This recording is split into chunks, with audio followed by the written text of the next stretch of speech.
Welcome to Big Blend Radio with your hosts, Lisa and Nancy, editors of BigBlendMagazine.com.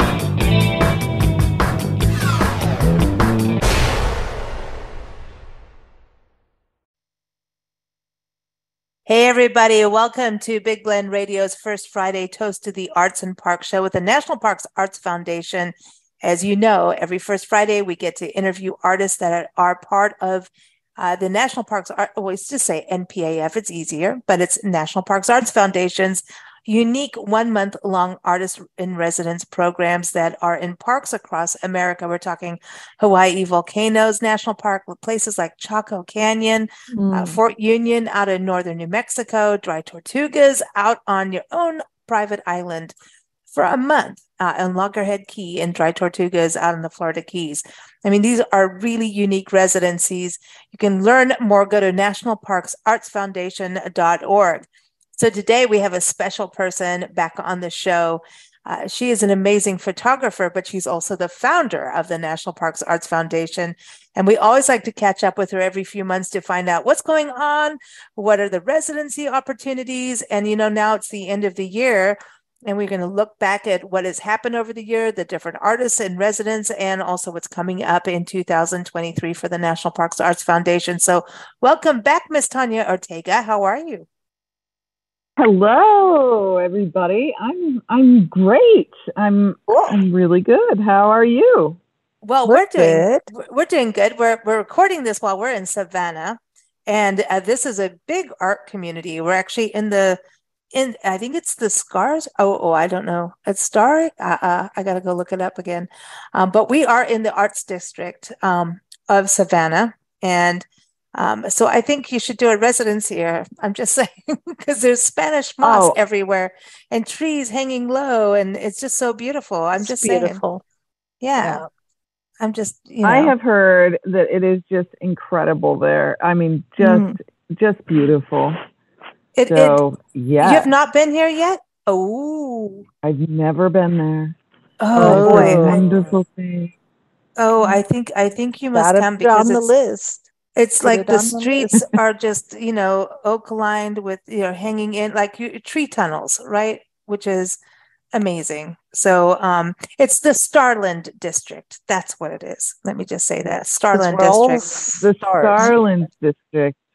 Doesn't that sound good? I've heard such wonderful things about that area, the creativity, the history, just the beauty. I have a feeling that it would be one of those places I would arrive and say, I'm just not going to leave. So there is a danger in the beauty. Yeah, it's kind of coming where this is our second time here. And this is home to the Savannah College of Art and Design. That's the SCAD part. And so, we're surrounded, even where we are right now, just surrounded by art students. And there's, there's an abundance of creativity as you walk through. You've got really historic sculptures, and then you'll find like murals and graffiti and, like graffiti-ish murals, not actual graffiti, but it's just a very free kind of place. And I feel that's kind of what's happening with you. So while we're here in Savannah, you're watching lava, literally, right? Because stuff is happening in Hawaii right now. Absolutely. It is. We have, let's see, last I heard, which was just a couple hours ago, the fountains, of Mauna Loa are shooting about 100 feet high and sending molten rock towards the highway, the main highway that goes basically diagonally across the island. So there's two.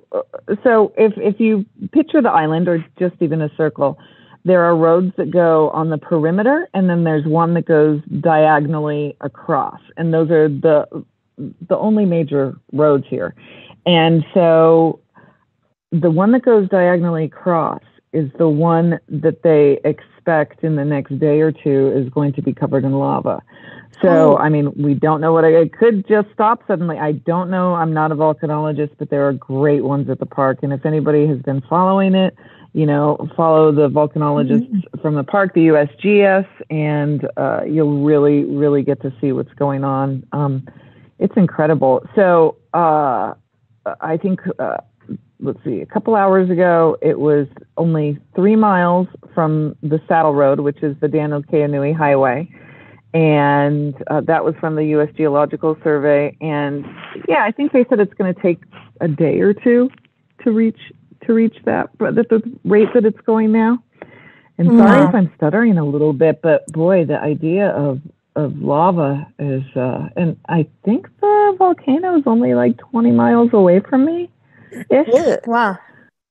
Yeah. See, this is crazy. So this airs, we're recording this, everyone, on November 30th, and this airs December 2nd. And so by the time December 2nd rolls around, like, you could have a new highway.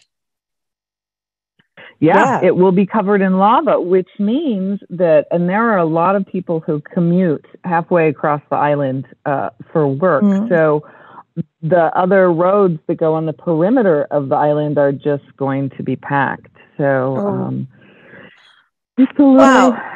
So where is the art house? We call it the art B&B, right? For the residents, the artists in residence. How close is that to what's happening right now?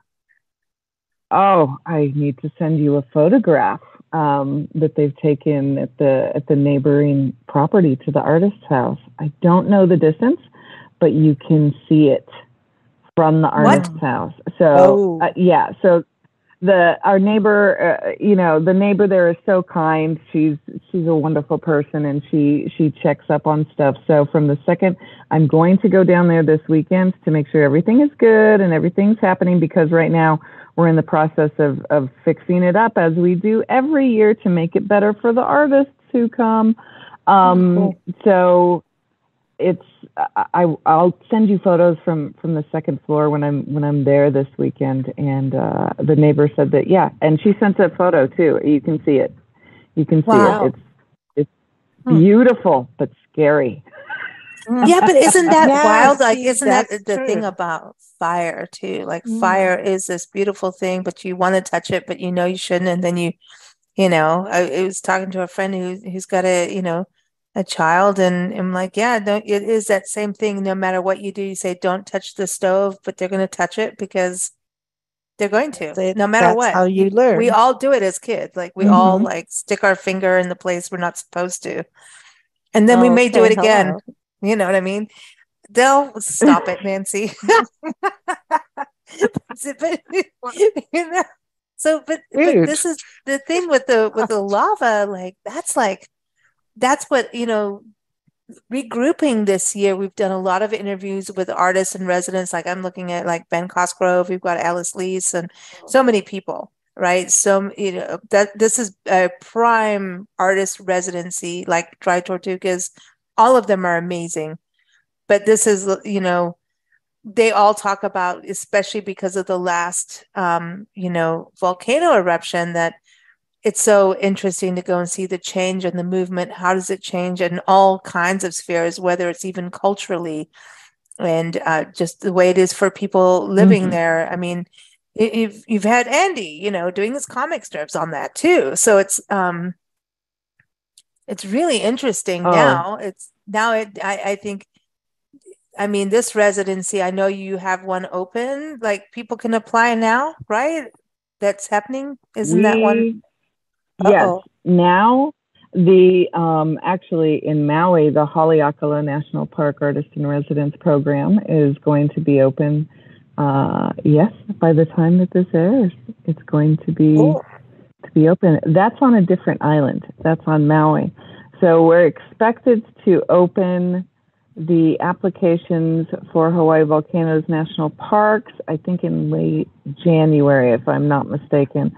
But at this rate, we have right now something open every month, maybe a break of a couple weeks in between. But if you're on our mailing list, which is on our website, you'll be updated. And as you know, we're not that great at, we don't, instead of investing in a lot of advertising, we try to pay artists, which is weird. And we should probably, be able to do both. But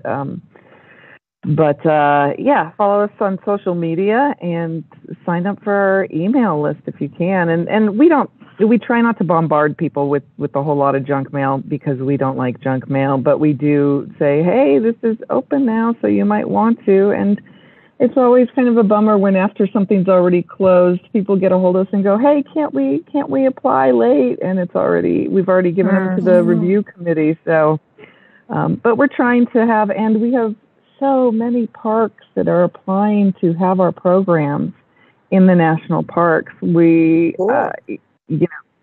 going to be opening more very soon. So, yeah, thanks for asking. That's really exciting. I know. I mean, we love your programs, and the artists always come back. And I think the one question we always ask them is, what is so amazing, they apply and they say, this is, the vision for their project. And then, I always say, okay, so did it change when you got there? And I don't think there's not one artist that didn't have some kind of change or detour, right?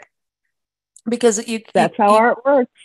And the fact that NPAF is so cool about allowing that artistic process to happen. And other things we've heard, there's just the lava has definitely been a big deal for everyone going there. It's like the change of the island and how it just keeps changing. And now it's going to happen all over again, right?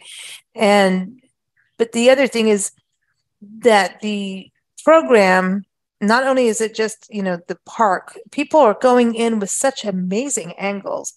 It's interesting to see how deep they get with nature and culture and how that tie is so strong between the history and the land. And wildlife and the environment, and it just goes in places there's art that, I mean, Nancy, don't you think? I mean, the artists that we've been interviewing, there's art forms that you never think of. You know what I mean? Well, it's just like the sky's the limit. Most artists work in a couple or more mediums. So when they go to tackle a project and they look at a place, they're like, oh, this wants to be in pen and ink, or no, this wants to be watercolor, or it wants to be in oil, so if, I know there are some artists who only do one medium and they stretch that medium. But I think, most artists work in several mediums, and when they look at a place, this is begging to be done in this and begging to be done in that. Whether or not they've done that thing, that's the thing, that medium. What we've heard from artists going is like, suddenly they've created a whole new skill set, a whole new medium for themselves through the programs. Have you seen that, Tanya? Yeah. Oh, all of the time. And that's kind of the definition of inspiration. So absolutely. That's part of the purpose. I don't know of a single artist that hasn't been inspired creatively. Yes, you apply with a project that you're going to do, and that's what's reviewed and everything. But the inspiration that people get, I mean, there have been artists that go in with what they present, one project. Some of them say, I'm going to do 3 different things, but even just one, and then all of a sudden they have 6 different projects they want to do. And usually, as you know, these are only a month long. So it's just inspiring. It happens. It's natural. It's what art does, and you're in nature. It's what nature does. It doesn't have any boundaries or rules, so you better go with the flow of it. Yeah, and nature's adapting and changing. That's the thing too. Going back to the lava, is everything's changing as it goes, right? And nature. I mean, we do so many interviews about what's going on in the environment and wildlife, and the adaptability that nature has of change and how it is changing. And especially now with climate change, nature's really good at it. And us humans need to kind of get on the bandwagon and understand change a bit. And that's the inspiring part of nature. But that's something we've seen from artists coming back and going, you're witnessing this change. And they're so drawn to it. And I think Dry Tortugas has that too, with change, because you're dealing with hurricanes, you're dealing with water, you're dealing with sea life and baby turtles, and all of that is another, not everything changes, And then you go to somewhere like Chaco, where it's preserving this ancient history, Fort Union, military and ancient history, right? So they all have ancient history, number one. They all do. And the culture, the culture of a place, the ancient history, the culture of a place. But this brings up a question that I want to pose to the two of you and the audience. That is, this is a sticky question. So when we're speaking about climate change and these different things that we need to think about and people need to be aware of, and one of the greatest ways to do that is through art. And let's see, I can't remember who the artist was, but it was John Vacoon at Chaco. I think it was John. And when they were going to do the oil drilling, that was, I think we talked about this before, that said that it was going to be in, a lot of people had the misconception that it was going to be in the park when it was outside of the park. And right. And so art changed that and made it apparent that can't happen. So that has a profound effect. But here's my question. If you have something, let's say climate change and all these things that are going on, it can be climate change, it can be any topic that you are into. Do you and the artists that are listening to this, and anybody really, when you are going to create art, do you put the excellence of art first, or do you put what you are trying to convey and make people think about a certain subject? Let's say the environment. How do you keep the quality of your art sincere and excellent, at the same time being able to get your point across? Because those are two intentions that can be considered entirely different. So. Well, that's a really good question, because I know when I'm painting, I go with my gut first. Like, what was it that drew me to do this painting in the first place? And you do that, and that comes pretty fast. Like, you paint it fast. Then, you wait a couple days and you go look at it and go, oh man, I gotta tone that down over there and clean that up over there. And artists run that line of, did you over improve it and ruin it? Like, because there's the freedom part of just saying what you wanted to say. And then there's the side of trying to make it perfect. And, and if you go too far on that side, you ruin the spirit of the painting. So, and sometimes marketability, if you're intending to sell that painting, comes into it too. Would somebody put this on the wall? Yeah. So sometimes you would do almost the same painting in different styles. This is for selling. This is because I want to say it. I see it as one. Good. I also see it as one. I see it as one. Depending on depending as an artist, like I'm speaking from the musical side, and then even storytelling, right? As writing, and as a songwriter and stuff, and as a vocalist, you're delivering a story, and we've tackled things in music and I've written songs that way, where there was something that propelled me to write this. And, I think you just go for it, because if you're propelled to do something that's an issue, you go for it and you keep it as pure and you keep your integrity. And I think that's the important thing. As soon as you start chipping away at integrity, you're starting to you're losing it. Period. That's just, you're losing it. And marketability and all of that can come if you're strong in your conviction and you're strong in your integrity and you stand strong and with kindness, right? And you can do all that, and you can make marketability about being strong about something, right? So you can take something like the fracking that was going on outside Chaco, and maybe there's that propelled you to write a song or paint a painting or whatever your medium is. And if that's exactly what came out of you, and you want to clean it up or whatever, that's everybody edits, right? And produces and however everybody cleans up art to be what it needs to, that final touch, right? All of us do. But you can make it marketable if you stand strong and look at who you want to attract and still tell your story. It's about being relatable and, are you going to, like, I don't want to talk to people, but I put this out because millions of things have happened in the world. Millions of pieces of art and music and songs and books have been sold, no matter what, without being commercial.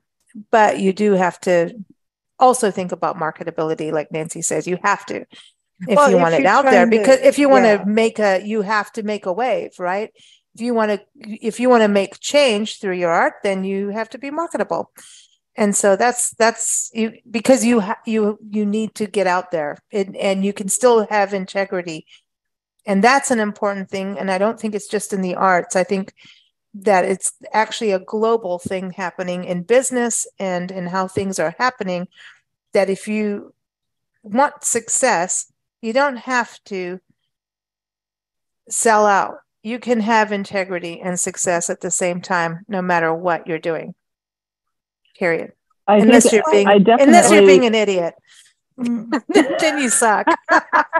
No, if you take it a step at a time, because if you're trying to persuade somebody of something or show them something new that you have an inkling they might not want to look at, and you're trying to build that pathway, it's a step at a time. It's not really all in your face. And then at one time, and artists tend to be all in your face at one time. And sometimes you just have to counter back. Unless a whole bunch of people like it, then the whole big wave, then it becomes popular. Then the people that like, oh, that was in my face, get on the bandwagon. See? Yeah. But I mean, and it is about marketability. If you're trying to make a living as an artist, then, it's like, okay, once you have passed on, 100 years later, somebody's going to pay $1 million for your painting, but you probably don't care, So, so if you're trying to make a living as an artist, I'm going back to the days when artists were financed by patrons and like kings and queens and castles and things like that. So they were castles, in the castles, and they were fed and clothed and given a bit of stature. As sweet. At painting at a castle under a king's protection. And so they could kind of do what they want and not worry about selling the painting. But today's artists have to worry about selling the paintings unless they, want to say, okay, I'm just doing this to speak out. And exactly. So it depends on if you're trying to make a living as an artist. Yeah, it's hard because you look at some artists are just they buy, like if you go on the music side, they do what they're told and do this for marketability. So then you have if I think about musicians and who is critical enough with themselves of well-known artists that have done both of these things and been successful. They haven't sacrificed the excellence and purity and authenticity of their artwork. So they say art is number one. The object itself or the song itself, that needs to be regarded separate of any message that I am doing. So it is artful in itself. And the second part of that is I'm saying this, I'm making this statement, I want people to know about this. So I think somebody who did this, who still does this, of course, very successfully, is Billy Bragg. So that's, there's millions of artists that do this successfully. But what we've been seeing in all of this, of course, I think we can all agree that anything can be considered art, basically. But when you get down to saying, oh, okay, is this a good piece of art in and of itself, besides which what it is conveying for this subject, climate change or something political, all this, can this be judged just as itself instead of attaching it to all of these surrounding things, is something that I think is really important for artists to be self-critical. And this is true about what you were saying also when people had patrons and they were apprentices. And by the way, there's this movie called Andrei Rublev, which you've got to see if you haven't yet. It's a Tarkovsky film. But then even as an apprentice, you are doing something that somebody else wants. So that's another thing to take into consideration. Right. But I would hope that artists can say, wow, I created this work of art, and in and of itself, it is a wonderful, beautiful work of art. And it is also doing these other things, saying this other thing, because there are artists or, people that say, oh, I want to make a statement. And let's just say, and this isn't pointing out anybody specifically or anything, and they've never done art before, and they say, I'm going to make a sculpture with all of the trash I can pick up on this beach. Right. So, and that is their number one. They're going at it in a way that has a great message. Like, we're messing up the environment. But they also want to do it in a medium, in something that they maybe don't know anything about, and they can create something beautiful. They can be a great artist, and yes, it can all be considered art. But is it good? Is it good art? Is it going to stand on its own? And a lot of people, especially now, would disagree with me and say, oh no, it's a great piece of art because I'm saying this thing that I believe in, because that's a plan, and that's a stand up for a situation. So like Bob Dylan, wrote The Hurricane, right? And so when the hurricane came out, he wrote the song. It was a protest song, but he just wrote it, and it was just part of his thing. He didn't go out and go, hey everybody, I wrote this song and you got to save Reuben Carter. He didn't, you know what I mean? He just wrote his songs, and he stuck to, I believe my art will do its thing as it needs to be, and let me just keep doing what I do. And by the way, he's an amazing artist as well. I've seen his artwork. It is really done well. I shouldn't say I couldn't believe it, but I was proud of it. Wow. Yeah, he's crazy. He's like a Da Vinci of our time in a lot of ways. And it's like, it's like when you see things like that, he just really just kept doing his thing. And just kept doing his thing. And he went off on detours all the time. And some didn't work for people and some did. And he still didn't really give a damn, because this is my thing. And if I go down this road, like, he had his religious era at one time. And it's like, some people are like, what the heck? I remember and that. Then everybody was like, yeah, then there's a bunch of people going, hallelujah, this is great. He divided his audience at one point, but he really didn't care. That was what he was doing. And he still doesn't care. I'm just doing my thing. I mean, he didn't even show up for his own prize, his Nobel Peace Prize, so it's kind of he's kind of he pokes here. Yeah. Let me poke this and see what happens. Let me go over here and poke you guys. Let's see what happens. History. That is, artists tell the truth. True artists tell the truth of history. We talk about this all the time in our art history shows, that if you really want to know what was going on, you go talk to an artist. Go to the artist. Go what was being painted, what was written, even in novels, right? Go in novels. Go listen to music. Look at the paintings. Look at the sculpt. Look what is being created at that time, because that will tell the truth. Sadly, more than what was being documented by papers that are being sold off by advertisers or even the kings and Well, queens, right? mhm. And So you can reach more people, a wider audience. It has nothing to do with age. Great art, and I think that Bob Dylan is a prime example. Who is somebody who could have conveyed his message in a way that would not have had authenticity of an art piece in itself. But he is a good artist. He thought it through, and he did deliver quality, as much as he could. But some people don't think that far, and some people just say, "Oh, I'm going to make people believe, this message that I'm saying." And what about shock value? I mean, that's what a lot of people, in the 70s and even before that, Duchamp and all that with the urinal and whatnot. But some people go to it in a way that the message is the only thing that is on their mind.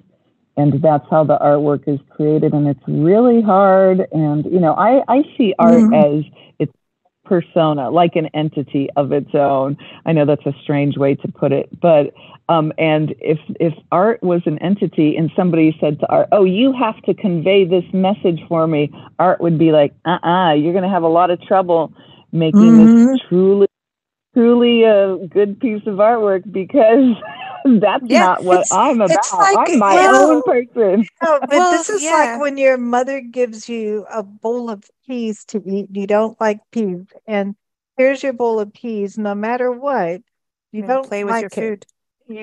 So you give it to the dog while nobody's looking. Or you make sculptures out of it. But this is something really true too, because even we do so many musician artist interviews on this. I mean it's just like a huge part of what we do. It's massive. And when you talk with art writers, tons of them, right? The thing is, you can't be spoilers on their books if it's a writer, and you can't go too far, because if it's so hard, because you'll hear, like, we've had to learn the hard way of like, "Oh, we listened to this music, this is what I felt," whatever, and say, "That's just for me, not what it is." And for an artist, like when you're doing interviews, an artist, musician, anybody in the arts, once they've got their thing, that may be their thing that they put out there, but it's also up to the audience of co-creating their own journey with that piece, whether it's written, visual, music, all of it. It's what I hate about reviews of arts, the arts, like, and even culinary. Who the hell do you think you are, walking into a restaurant and saying what you think about it? Stop it. Unless you're getting food poisoning or it's bad food. Like, who the hell do you think you are reviewing art? Like, I'm sorry.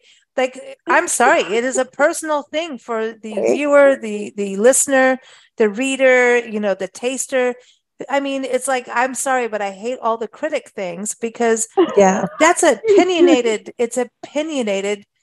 Just stop it. Unless it's about, like, what you're talking about is like this quality of going full balls with your art. Like, boom, I'm going for it, right? Versus, okay, I know that this is marketability and I'm doing this piece for that, and that's great. And there's nothing wrong with that. But I know what you mean. It's like, you're just, this is the integrity and dedication to exactly what I need to capture here and now. But honestly, when it comes to it from critiques, like art critics, why people, because art critics and music critics and movie critics, they always say something good or about bad. The movie, the art. Yeah, they do both. They kind of try to, I like this part, but this part sucked. Right. Yeah, they try to do that. So it shouldn't be art critics. It should be art. But it's students, or it's art. Who are you to tell? I mean, half of the movies that the big wiggy dudes, those dudes, would say, "Oh, this sucks on that part," and I'm going, "Dude, this was the coolest movie ever." Like, I love that raunchy stuff or whatever it is. I don't know what it is, but I'm gonna go, like, if the critics all like it, I don't want to watch it. You're such a rebel. No, but you know what I mean? You see what I mean, though, about that? And I think that's the other thing. Like, just art is co-creative. And when you take that because it has away, an audience. So if and that goes back to the artist's intent. If you're creating it for an audience, or if you're creating it for yourself. But Lisa, you're not going to like me when I say this. I think that there should be more art critics and art curators.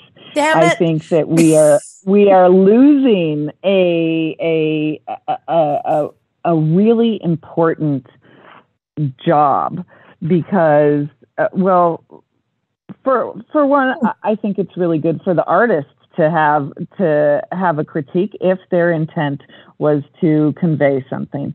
So you can, through a good art critic or curator, a juror, like jurors, like what you have, right? Yeah. Right. Exactly. Yeah. Exactly. So if there aren't those people who have been, educated and even inherently just by accident, if they know this, I don't know, it's in their genes or something, how to look at something and understand it in the way maybe that the artist intended, or understand it in a way that the artist didn't intend, so that the artist knows how the audience can interpret it, is really important. And I really like critics for that reason, and I don't believe a lot of them. So I'm going to have to agree with you on that. Like, a lot of them don't know what they're saying and don't have the education to really.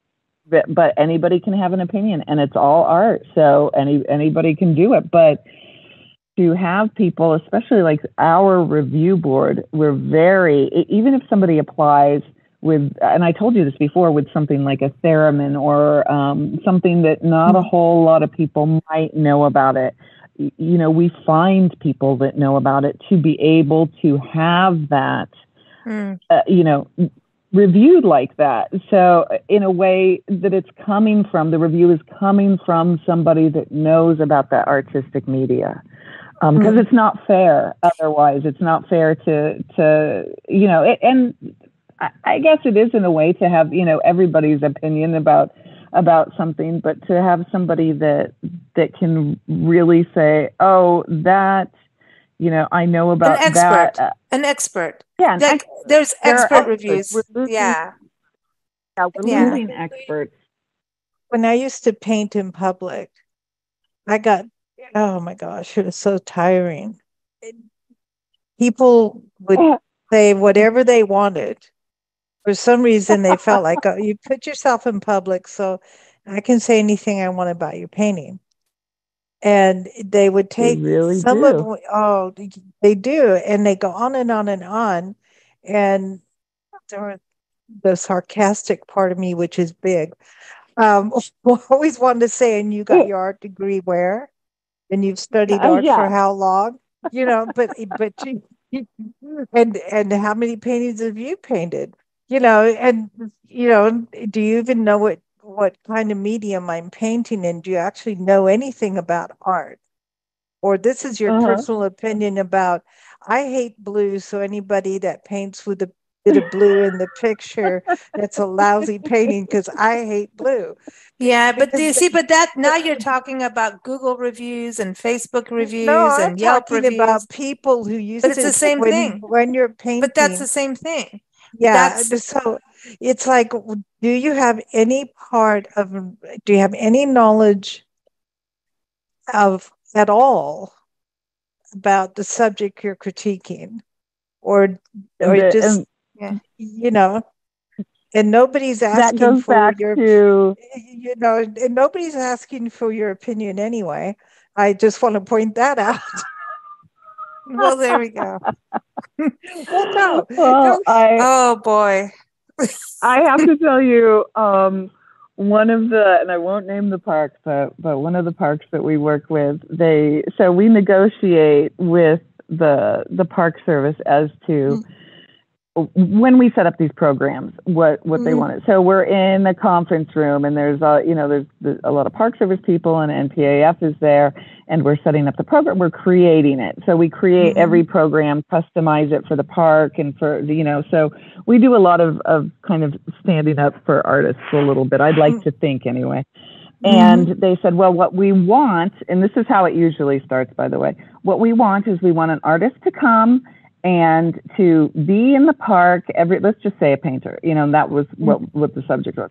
We want a painter in the park every day out in the park for visitors to gather around and see and enjoy. So we say, okay, so you want somebody out in nature 8 hours a day, every day. That's expensive. That's somebody's time and their specialty and what they've trained in their life, maybe, or maybe not. Maybe they're just natural at it to do. And they're like, yeah, that's exactly what we want. We want a painter. And this has happened to you, Nancy. And I remember the story about I think the tiger painting you were doing in Africa. We want them to be in the park and, donate all of this time for our visitors. And then, of course, we say, well, how are you going to contribute that makes it worth it to the artist? Because it is really good for the park and the history of arts in the parks. Yeah, that's so important. And they said, that's what we want. I said, well, do you know what that looks like for the artist? How is the artist going to get their work done with an audience around them? And they said, well, they're creating a product. So we've got the product. They've already put it in terms of product. And I said, how are they going to create? And at the time, there was a stenographer typing this all into the computer, right? The entire meeting. And so I just got up and I went over to the stenographer and I said, I'm standing behind the stenographer. I said, why are you using that typeface? Why did you choose that? And she was kind of, she's still trying to type. And I said, why are you spacing it like that? Why are you doing that? And the color, and why did you pick this computer? And I don't like how you're indenting on the left side. I think you should have indented 2 inches. And immediately the whole boardroom got it. The whole boardroom understood what it's like for an artist to be out, like you were, Nancy, to be out and have to deal with sometimes a couple hundred of people standing around them and critiquing their art. How do you get any work done? It was hard. Always. It was hard. Yeah, really even that too one hard. I was, sitting while I'm painting, and this little girl dropped her ice cream cone down my back, and I was like, her parents are right there. They're right there. Oh. But this is the thing about your residencies. You allow, I think it's what's so unique about it. And when we hear from the artists about this, time where they can go out and really have that opportunity to not only just take in maybe the views or the scenery to paint, but actually research what they're looking at. And research on foot, like meet with rangers, go on hiking programs, go connect with communities, the community itself to get the stories, right? So that's the other thing, our whole Love Your Parks tour, we travel, everyone full-time documenting parks. And oh my God, I think, I'm not kidding, we're at 2,000 or something stupid like right now. And we really have a lot of work to do. I'm serious. It's insanity. But it's fun. It's about connecting people with their parks to protect the parks and take care of the parks and understand what these spaces represent, whether it's natural beauty, the wildlife, and the importance of biodiversity, but it's also cultural diversity and protecting our history. And you can't do all that in the park if you don't connect with the community too. And it's really interesting to hear the artists connect with the community too. It happens. It just happens on its own natural thing. It's and also natural. Because you set up events, they meet a park ranger, and then the park, this person in this store down there may have that book that you're looking for that has this information about this family that migrated here or something, whatever it is. I'm just, coming up with it. But especially I think in the Hawaii parks, dry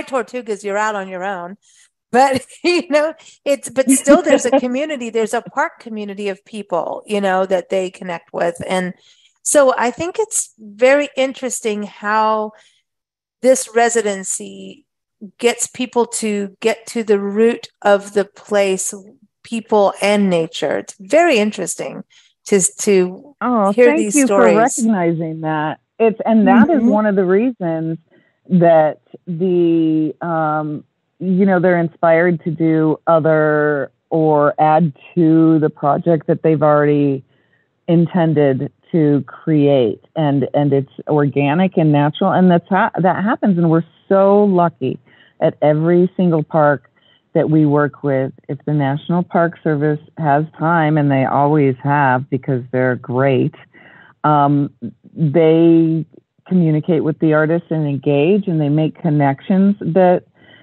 are forever. Oh, and I have to tell you something. Speaking of which, Rick Sam Nicholas, the U.S. Department of Interior Museum, got a hold of us, and we're going to be collaborating with them. And Rick Sam Nicholas just had, and I think there's only 3 artists, if even, that were accepted into that museum this year.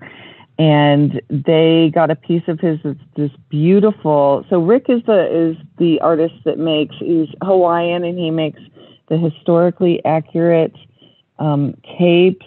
And I'm sorry, I don't know the proper names for them in Hawaiian. The featherwork. Featherwork, yeah. Mm-hmm. And he just got accepted into the Department of Interior Museum. Awesome. And it's a real honor. Yeah, it's a real honor to work with them, because they are very picky, and his piece is going to be displayed prominently. And so This is the connection with the culture. He works with the Bishop Museum. And we were so lucky to be able to have all of these connections that he actually looked into, and we were able to set up for him too. So that's awesome. Where that trajectory goes with a lot of our artists. I mean, it's not just him. We're going to be able to present our works at major museums, and we have been all along with artists. Even artists that aren't trained as artists, they're just good artists, and then all of a sudden, boom, they've got a museum show in a few years. It's so cool. My gosh, I'm so proud that of is the awesome. artists. That's awesome. That's awesome. That is amazing. That is amazing. I love it. See, so much comes out of this. What do you envision for 2023? 2023, big year. So we have a great advisory board. We always have our advisory board. It's really sweet because our original advisory board. Oh, okay. So first, I have to tell you, 2023 is our 10th anniversary year as a nonprofit. You guys know we've been doing it. Oh my gosh! Yeah. But it's the 10th anniversary year as a nonprofit, and I'm really proud of the artists and the parks that we've worked with. So we just, as usual, we have more parks applying for our programs, and we're really selective because, as you know, we're not, everything after the last couple of years too, we are looking for funding to be able to, we've got a couple hundred parks, as you know, on the waiting list, and we can only select so many to have programs at because we're still trying to do the, quality, not quantity thing. So, but we have new parks that are entering, a lot of new partnerships, new museums, just tons of stuff. And by the way, I feel really bad because we've been working so hard, we haven't had time to update our website. And when you say that you've done like 2,000 interviews or something like that, we have actually lost track of how many artists we've worked with. We've had like over, 2 years ago, it was over 300 programs, and we've already kind of lost track, but we're really, really proud of all the artists that have done it and other artists. And another thing that we're going to start doing again is hopefully invitation artists. So we'll be able to, if we have the funding, we'll be able to invite artists that we've worked with, or artists that we select. And by we, I mean people who are trained in selecting these critics and curators and reviewers will be able to say, hey, I know of an artist who really can reflect, the sense of place and the sense of time. And maybe they'll want to go to this, this park, let's just say Yellowstone. And then we'll get a hold of Yellowstone and say, hey, maybe you guys would like to have an invitation artist. And here's this artist. And It seems like we act as art agents or managers, but we don't. We just make sure that what the park wants to fulfill is fulfilled, and what artists need and want is also fulfilled. So That's we're looking for funding. Okay. So everyone Going go really well. There donate. you go. nationalparksartsfoundation.org. I know, because nonprofits were hit really bad over the last few years. Yeah, I know. And so especially COVID didn't help either. So for just a lot of different reasons. So it's time to get back on the bandwagon. And we're at the It's end a of the good year, tax end of write-off. December. It's like, you need a tax write-off. This is a good thing to do. Just saying. So check that out. And really investing in the arts is investing in the future too. And also, again, like we were saying, just so many positive stories come out of these, I mean, I just even think about Glenn McClure and what they're doing. And Michelle, like, look at what's happened in Antarctica. Come on. This is some crazy, amazing things. These stories are just, it never ends. Like, it's not so like important. they just, the residencies, it's just not like, hey, I did this 1 month long residency and made some art. These residencies, like 5 years later, you still see things coming out of them. Well, You know it's what I mean? life-changing. It's Yeah. life-changing. Oh, It yeah. really is. 10 years later, even artists that before we were a nonprofit and, the parks were contacting me wanting to do residency program, all those, 15, 20 years ago, the artists that started in parks then are still, this many years, 15 plus years later, are still inspired by when they did their Death Valley residency or whatever, many, many years ago. It makes me so happy for them. And it's the one way that doesn't discriminate, that is able to convey, whatever the artist wants to convey and the importance of the parks. It's good. So we're doing as much as we can, and we need help. In fact, we've had a couple of parties contact us wanting to, I don't even know what it's called, I'm sorry, in their estate planning, they want to donate a house. So they contact us and they say, if we do this, what will happen? I want this as a legacy for the people, not even themselves. They're not like, oh, I want, put my name on something. They're like, I just want to donate this house in Santa Fe or whatever. And then so we say, okay, let's just do a little proposal. This is what we intend to happen, is that we will look at the parks that are in that area, and your house will become a residency for those parks in that area. It will actually open this up, open the interpretation up, and the importance of the parks and national parks and even smaller parks, in different parts of the country. I'm really, really happy that people are that's huge. Donating a house, of course we're going to stick our in there. Are there places that will, at least, like if they have an Airbnb kind of thing, donate at least a month for an artist to be in there, in their Airbnb, even just something like that? We actually approached Airbnb so many years ago about that, and they weren't interested in doing it at that time. But I think with all of the things that have happened in the last few years, I think they would be more open to it. But I mean, the individual homeowners, that are doing it, like there's, I know people out in park areas where, just take a month off, call it a write-off and be part of what's happening for your community. So this is the other thing. Exactly. The legacy, it's like, especially there's so, Nancy and I go to all these parks and not just national parks. And I know you work beyond the national park sphere too. It's like some of these parks are in the middle of nowhere, right? And there's people that have their vacation cabins or whatever, but sometimes to even get on the map, listen, like you need to all pull together and give a little.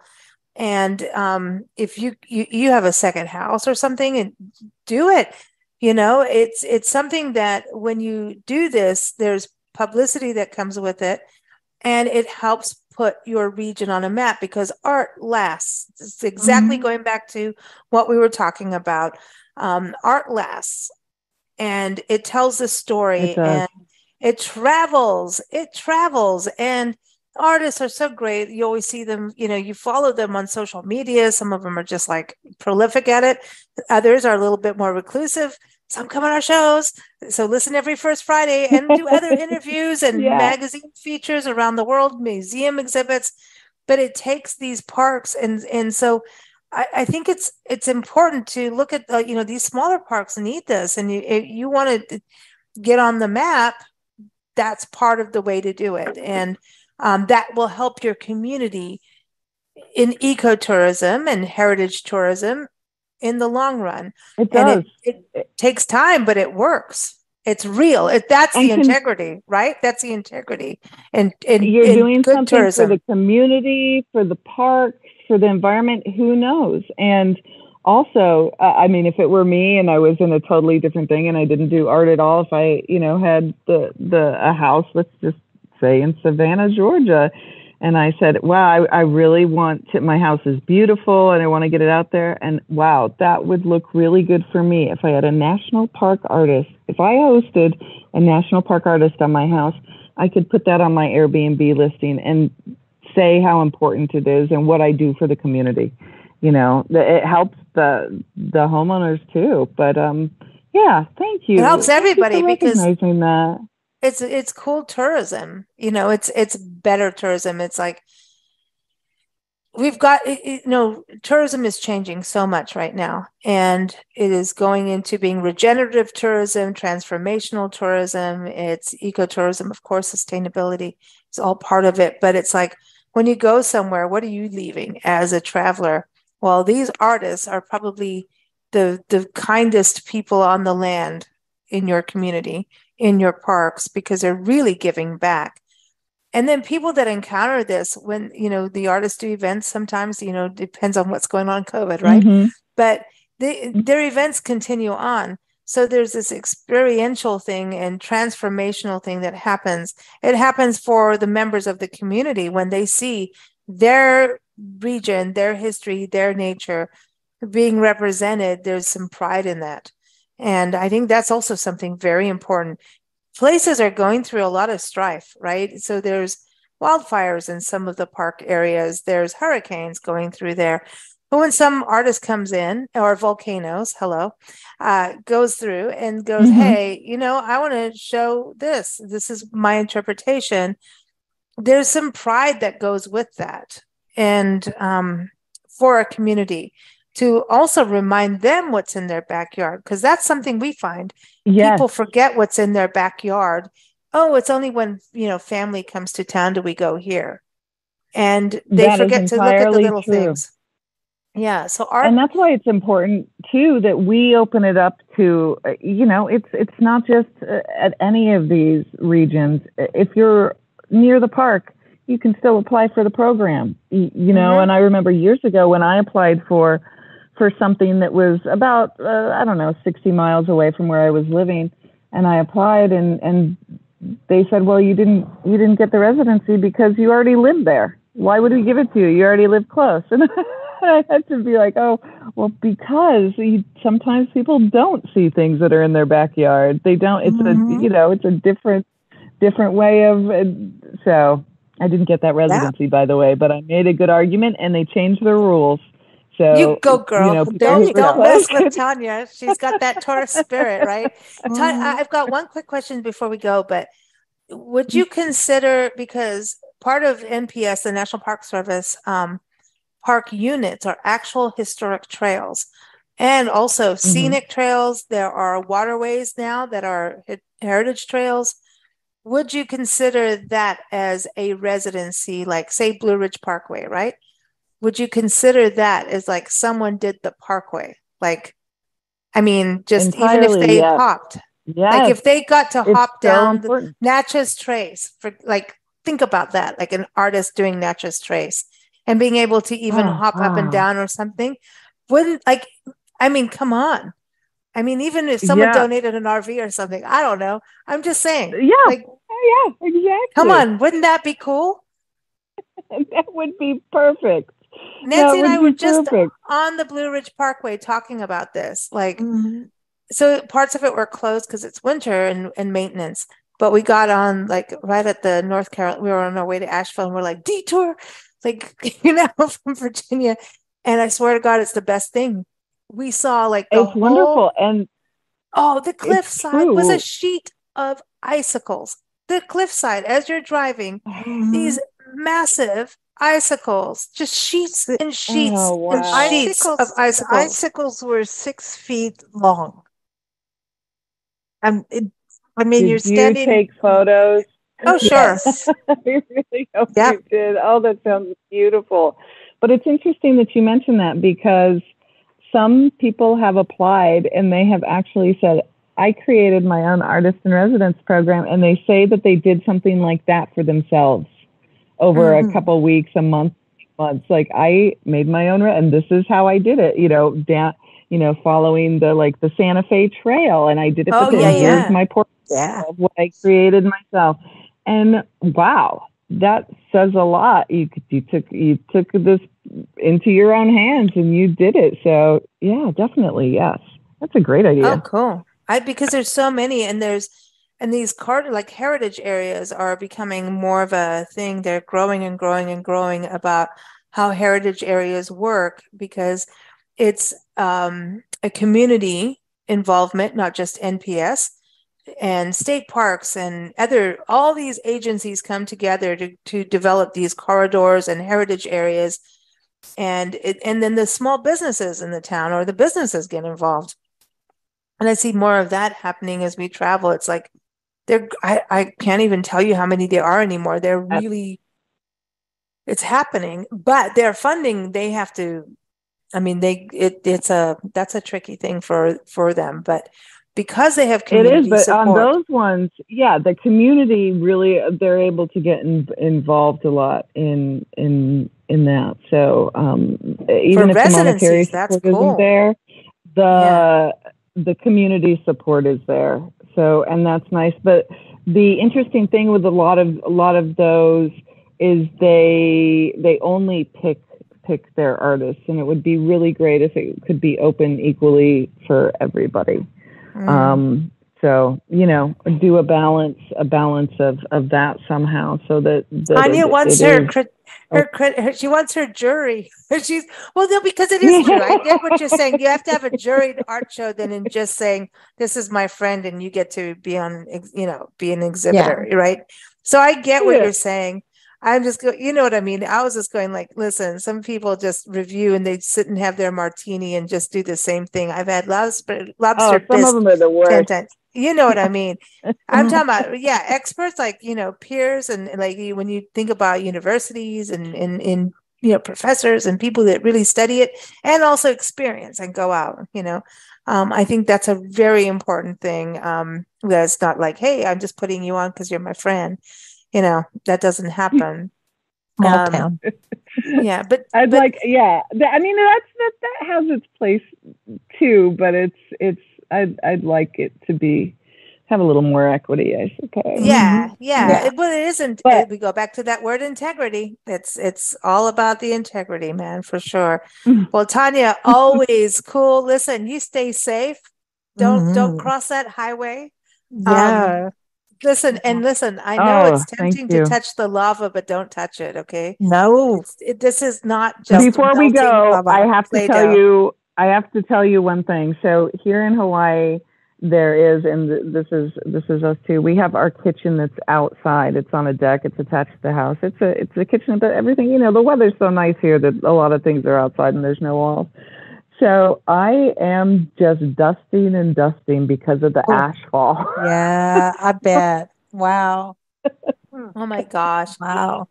But is there, I don't know, there's an excitement when stuff like this happens. To me, I find stuff like this exciting. I don't know why. It just is a weird, because you forget how big and strong nature is. Nature is so humbling, and it affects, just like what you're saying, like having ash on your kitchen. It's like, dude, like that's amazing. Like, you know what I mean? It's cool. It's a little extra seasoning. Like, well, when in Southern Arizona, like in Green Valley and Sayurita and everything, south of Tucson, like people get this ash on their backyard patios and barbecues and pool, and it's from a mine. Having it from a volcano is far cooler, dude. Like, I'm just saying, I'd rather have it. Yeah. I want it from the volcano. So there is, and this happened in the 2018 eruption more. I don't know if it's going to happen with this eruption, but check this out. You walk outside your house and there are gems falling from the sky. So there is a semi-precious stone called olivine, and I could be designating that correctly. And olivine is what the green sand beach is made of. So sometimes when volcanoes erupt here, you will actually go outside and see gems raining from the sky, green gems. That's crazy. They're not hot. Like, it's like hail. It's like gemstone hail. Like, that's cool. No, they're tiny. They're tiny. It's like, sand, almost sand size, and bigger. It can get bigger too. But I mean, can you imagine? I haven't experienced it yet, but I've seen it, and that's what green sand beach is here. So it's. I just can't. So every time you go to your kitchen, you're like, I don't want the ash. I want the gems. Yeah, I am. I want the gems. But wouldn't it be cool to put it in a painting? Like, if you get like paint with it. You know what I mean? Like, I would want to do stuff with it. Mary Babcock. Yeah, Mary, the artist in residence. We interviewed her. She has an exhibit in Hilo right now, and she has that apparently as part of her exhibit, but I haven't been able to. It just opened the other day. I haven't been able to make it down for the exhibit yet because I've been out of town, but she did incorporate that. She was trying to, but she also did not want to, break federal law and take something from the lands that she didn't want to, and she couldn't. So she was trying to find something that could express what she wanted to, that was the same mineral as that. So I can't wait to see what she created. Man, she's a trip, man. She is cool. We had a fun interview with her, man. I want to go like on a hike with her. Like, you know what? I did, and it was awesome.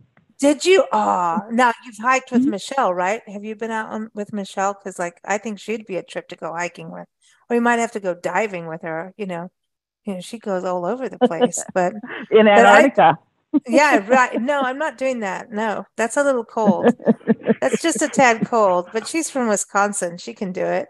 But she's cool. I mean, I think that you've just got such a cool, like, collection of people. You know what I mean? That have just been part of this whole thing. It's like, I think we need to have another reunion show for January. I'm just saying, because I think that would be fun. Let's do it. Let's have it happen. So everybody, nationalparksartsfoundation.org is the website to go to. And every first Friday, we're here talking about arts and parks. And also, we do a lot of other interviews, and we always put NPAF as a sponsor because, hey, it's cool. So everybody, musicians, all those musicians that I talked to you about, you need to get on the program, get on the bus, get on the NPAF bus and apply. In Hawaii, there is a recording studio, as you've all heard me say on every show with musicians. There's a recording studio. You need to apply. I mean, you could be in a house with this little recording studio looking at the beach, and there's coffee down the street. You're in Hawaii. Like, come on. Go do it. So anyway, go check it out. nationalparksartsfoundation.org. Keep up with us at bigblendradio.com. Thank you to all the artists that have been on our shows through NPAF over the years. Your stories have been amazing, and we're very jealous of everybody that has been in parks that we haven't, like Dry Tortugas and Hawaii, but we will get there because yet is always at the end of our sentences when we talk about places. So we'll get there. And one day we'll meet Tanya in person. And then we may have another big bang happen if that happens. So stay tuned for that. But Tanya, thank you so much, and happy holidays. Happy holidays. Thank you so much for having me. And also, we are so grateful to the artists, musicians, everybody. Thanks, you guys. Have a great rest of the winter, and I'll talk to you soon, I hope. Yes, absolutely. And listen, enjoy those fireworks. You got Hollywood style holiday fireworks. How about that for a mouthful? That's awesome. Take care, Tanya. Bye. Thank you. Bye-bye. Bye.